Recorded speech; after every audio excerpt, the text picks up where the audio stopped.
দাবি মোদের একটাই, নোয়াখালীর বিবেক নাই। এই বেটা তোরা কি থাকস? বিবেক নেব না বিবেক হইব? তোরা কি বাইতে ঋষি আনছি? ভাই মুইদা ভুলে আসা কথা বাড়ি গেছে নোয়াখালীর তো বিবেকের অভাবে লাগে কইলিস। এ বেটা ফাইজ লাইন বাইরে সব নাকি?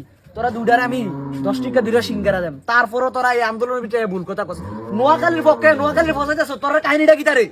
10টা সিঙ্গার খাওয়াবেন, আমরা কলামালাটি সিরা লাইতাছেন। এত তো হেসা কথাই কইছে। নোয়াখালীর মান সম্মান কোনখান দিয়ে আছে নাকি? বেশি বাক নাম করবেন, যাইগাম। আরে তোরা দুজনে যদি যাইগাস, আমার ঠ্যাংডি ফিটটা ভাঙ্গা লেবো কুমিল্লার তারা, বুঝতি?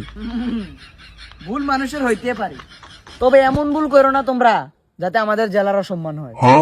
আপনার আবার মান সম্মান থাকলে না যাইতো।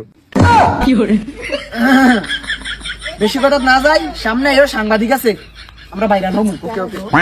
আরে কুমিল্লা নোয়াখালী একটা যে কন্ট্রোভার্সি চলতে আছে, আমরা সাংবাদিকরা ভিডিও বানাইলে এখন ভাইরাল হয়। নোয়াখালী আবার জানি আন্দোলন করে এর কিছু আছে, এটি ফাও গায়ের বল শেষ করতেছে। ইতান কইছা নোয়াখালী জানি আমরা এ পুরা বাংলাদেশে জানে। ও